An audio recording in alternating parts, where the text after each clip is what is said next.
क्यों सोया पड़ा रे बंदे भूल में, तेरा भूल में रे भूल में भूल में, क्यों सोया पड़ा रे बंदे भूल में, भूल में रे भूल में भूल में, क्यों सोया पड़ा रे भूल में, भूल में रे भूल में भूल में, क्यों सोया पड़ा रे भूल में।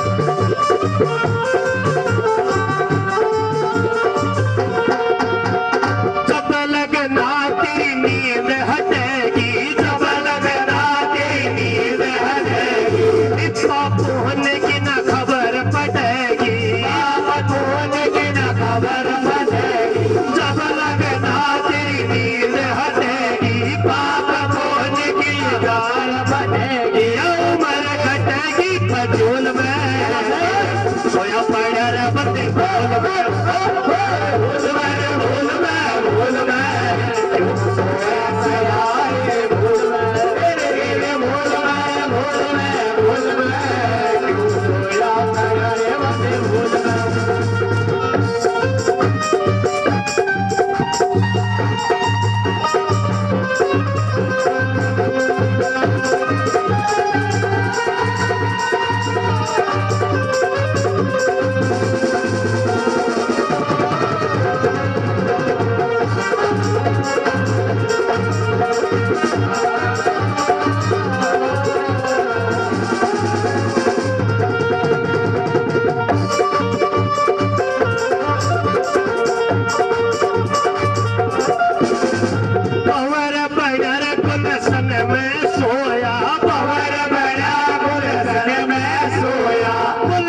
आँख निंदरा बस होया, आँख निंदरा बस होया, भंवर पड़ा गुलशन में सोया, आँख निंदरा बस होया, रोया पुत्र सत फूल में, क्यों सोया पड़ा भाई भूल में, रोया रे भूल में भूल में, क्यों सोया पड़ा भाई भूल में, भूल में भूल में भूल में, बंदे भूल में।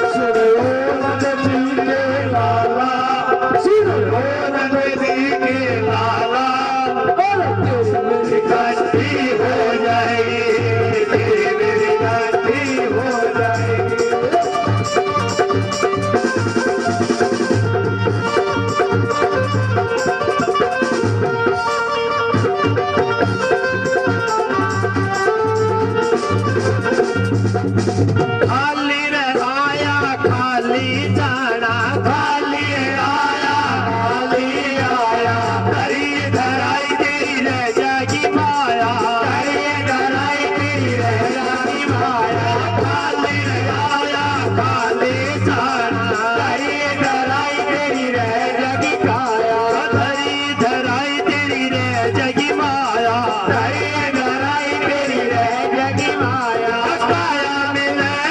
धूल में क्यों सोया पड़ा रे बंदे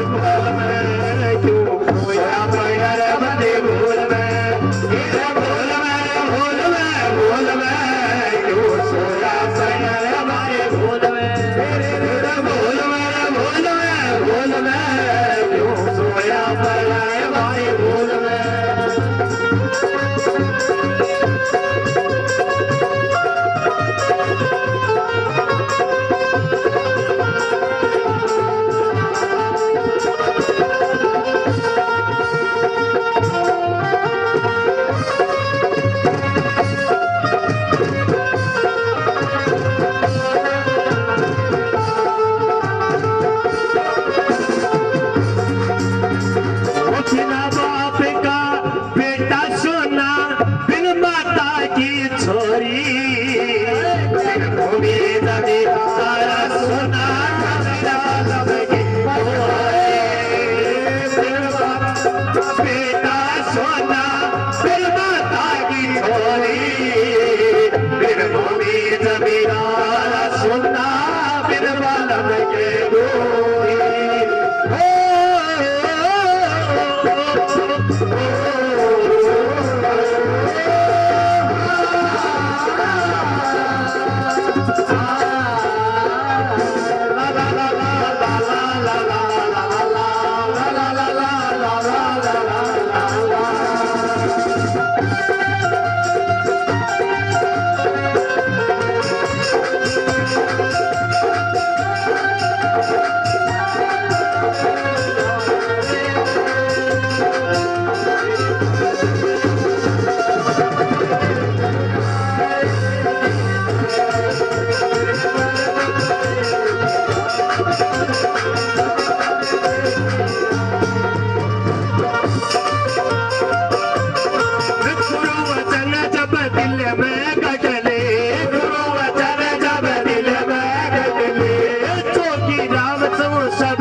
कृष्ण भगवान की जय हो। तो इस तरह से बंधुओं नरसी जमीन में लेटा रहा और भगवान श्री कृष्ण की बातों पर किसी प्रकार का विचार नहीं किया और भगवान से कहने लगा कि महाराज मैं तुझे टका नहीं दूंगा, मुझे मरना मंजूर है लेकिन टका देना मंजूर नहीं है। अब तो बंधु भगवान कृष्ण भी बोगड़ दाड़ करके उड़े बैठ गया कि मैं भी अंतिम संस्कार करवा के जाऊंगा तेरा। अब तो बंधु नरसी के रिश्तेदार परिवार सब इकट्ठे हो गए और सारे इकट्ठे होने पर अर्थी बना के तैयार कर दी। अर्थी पर नरसी शेठ को सुवा दिया गया, बांध जुड़ के तैयार कर दिया। इन 4 जने कांधा बैठाए के नरसी ने चाल पड़े और शमशान में ले गए। शमशान में ले जाने के बाद